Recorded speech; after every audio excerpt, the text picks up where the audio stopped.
Wisp Sports Radio, the voice of women in sport. This is Season 1, Episode 11 of Hockey Talk on Wisp Sports. I'm Shannon Miller, and at Wisp Sports, we believe women in sport deserve equal coverage. Hockey Talk is presented by Instat, a video product that is used by professional teams around the world. I use Instat Video because it's the most helpful video tool that I've ever used.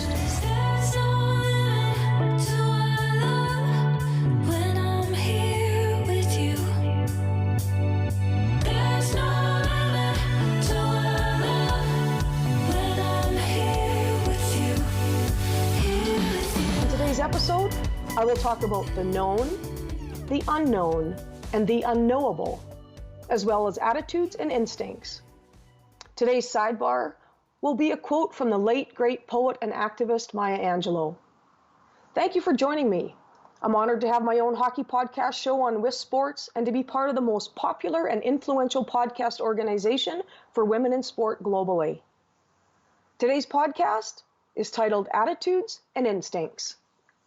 Wilma Rudolph, former track and field sprinter, 3-time Olympic gold medalist. Wilma earned the honor of being called the fastest woman on the planet, and that is amazing in itself. But what's even more amazing? Wilma had polio as a child. Her quote, "The doctor told me I would never run. My mother told me I would. I chose to believe my mother." We choose our own thoughts. We choose our own attitudes. Now, when I public speak, I always do a slide presentation, a PowerPoint, and there's one of the slides I show early in my speech. It's a funny little slide. Try to picture this. There's a cat, and he's got a microphone, and he's got his mouth open, and he's just belting out a tune. He's singing away. And what the words say on the slide are this: whenever I have a problem, I sing, and then I realize that my voice is a lot worse than my problem. I think that's funny. And I think it's appropriate. Now, our thoughts are rarely neutral. They are either positive or negative. And what you think matters. Don't worry about what others think. Don't be hungry or desperate for others to approve. Sometimes others tell us stories about ourselves that are fiction, and they limit our abilities and beliefs. If you listen to these stories and you worry about what other people think, you will live as a limited self. Do not give that kind of power away. Only let others inspire you, not limit you. Did you know that having negative thoughts is like bleeding from within? To speak ill, to think ill, and to act ill is how we damage our potential. Maya Angelou called this sinkin' thinkin', poison. To speak truthfully, powerfully, and with purpose is how we develop our potential. Your brain is always eavesdropping on your thoughts. As it listens, it learns. As it learns, it does.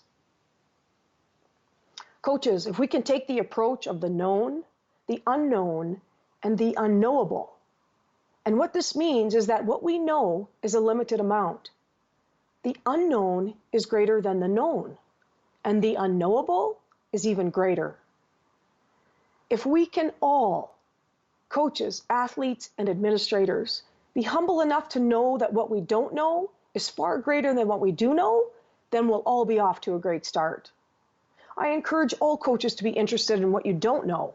Be interested in someone that has a different opinion than you, someone that is different than you. Simply be open. Our human potential is limitless, and expanding our human potential is intimately linked with expanding our minds.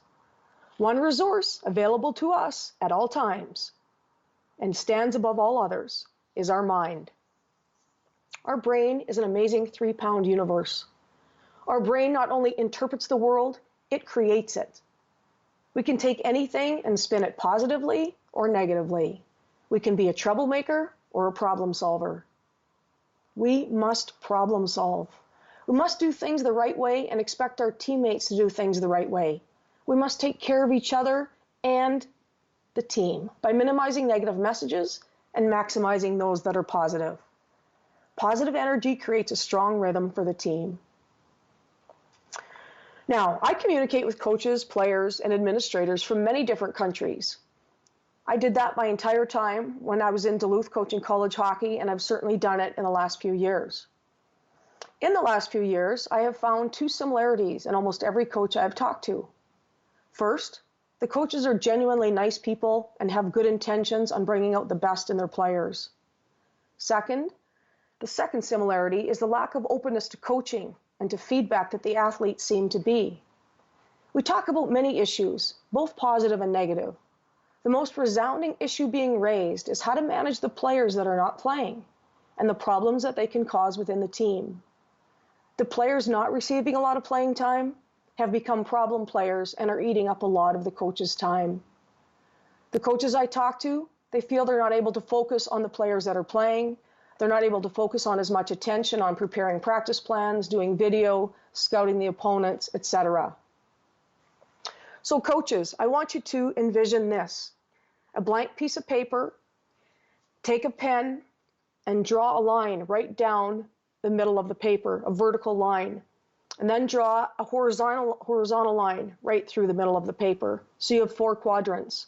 I learned this a long time ago when I was being trained to coach Team Canada. This is called the talent trap. Top left quadrant, put a plus mark, a plus sign. Bottom left quadrant, put a plus sign. Top right quadrant, put a negative sign. Bottom right, put a negative sign, a minus sign. So have that pictured in your mind or draw it out for yourself. And it's called the talent trap. And what happens is, sure, we spend a lot of time and energy in the top left quadrant because they're our best players and they're positive teammates and they're good for the team. We sometimes will spend a lot of time on the right side, the top right of the quadrant. Even if they're negative and bring negative energy into the team, they might be one of your best players or a few of your best players. Then you've got the bottom left quadrant. Positive players, but they may not get a lot of ice time, but they're good teammates. They may not be as skilled as the top left quadrant, but they're important for team chemistry and bringing the team together and keeping the team together through the highs and the lows through the course of a season. In the bottom right quadrant, the coaches that were mentoring me said that this is unfortunately where coaches, especially young coaches, get a lot of their time and energy sucked into this area. Players that are not playing because they're not skilled enough, and then their attitude becomes negative and they cause problems on the team. And when they were mentoring us, they basically said, as a young coach, do not get drawn into this quadrant. You will hurt your entire team. You're not doing what's best for the greater good. You've got to stay focused on the other 3 quadrants and then do the best you can with that bottom right quadrant. So that's called the talent trap, and I hope that can help coaches as they move forward. Our coaches and our parents pushed many of us growing up while we were playing sports. We weren't allowed to float through the comfort zone, receiving coddling and bouquets of flowers for compliments. Many today have not been made to feel uncomfortable. They have not been pushed by their parents and possibly not by earlier coaches. There is a softness that exists where toughness used to reside. The question is, do you want to just play the game or do you want to win the game? The journey is a constant strategic grind of learning. It's an ever passionate, ever productive relationship with creativity that inspires and changes you. The journey is full of aha moments and moments of what the hell. It's a journey, highs and lows. Many forfeit the hard work of the process. They don't hang in there because it's too tough. It takes them out of their comfort zone and they don't like it. But if people hang in there and commit to the process, trust in the process. The process precedes the accomplishment. The more you desire, the higher the goal, the more process is required. We must also be prepared to cut away the things that are not beneficial to the progress of the greater good. It is a difficult thing to do, but hanging on to situations, behaviors, and people that are blocking the progress, blocking the greater good, will also block your team from reaching its destiny. Life in the comfort zone requires no challenge, no guts, and no determination. Everyone who lives in the comfort zone are expected to speak like others speak, do what others do, and do not do what others don't do. They choke creativity to what they can understand. The comfort zone looks easy. It looks easygoing, but it's tense and controlling. Residents in the comfort zone demand total allegiance. You can't live among them and dare to be different. People can love you, but then they can turn on you quickly because they realize you're going to a place that they can't go. You'll be punished for trying to live among them while they perceive you are simultaneously betraying them with your new ideas and originality. Many of us are familiar with the saying, great minds discuss ideas, average minds discuss events, and small minds discuss people. It's a very common saying. Coaches, unless you're unbelievably fortunate, you will have players on your team that gossip about other teammates and staff. They will use negative talk as their form of entertainment, like it somehow makes them feel better about themselves. Do the best you can to push aside the pettiness in pursuit of greatness. Pettiness and greatness cannot occupy the same space. The difficulty with trying to achieve this at times is that you may only have them for a short period of time, and they may have a lifetime of living this way. All we can do is our best to create positive change. Greatness runs deep, while pettiness runs shallow. Constant lying and confusing messages create a non-supportive environment. The fear-based environment is not good for anybody. There's a great saying for people like this: you can win the rat race, but you're still a rat. And sabotage by others is real. It happens. But those are the rats. In this highly competitive world that we live in today, doing what is simply required will never produce exceptional results. When we combine instinct and intellect, we excel past the ordinary. We excel past the ordinary accepted practices of the past and create new treasures. Instincts are our inner compass and inherent for our survival. Trailblazing people move by instinct because what they envision from within is not outwardly available to them. Instincts are king. We've been equipped with an animalistic instinct as part of our survival mechanism. Instincts are key in the wilderness. When a mother eagle senses instinctively that her eagles are now ready to fly, she disrupts the nest with her beak, pushing them to the edge and forcing them to fly. The mother eagle is pushing them to the uncomfortable place of discovery, and they find their wings, and they learn how to fly.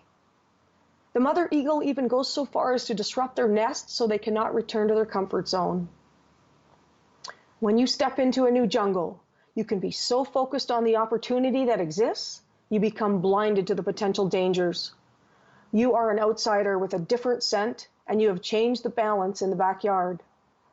No amount of kindness can alter the fact that the other animals in your new world feel threatened by your arrival.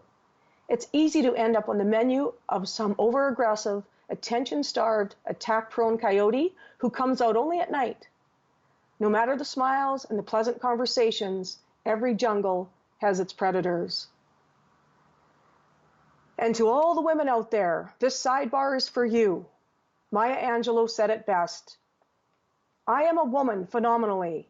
Phenomenal woman, that's me. Happy holidays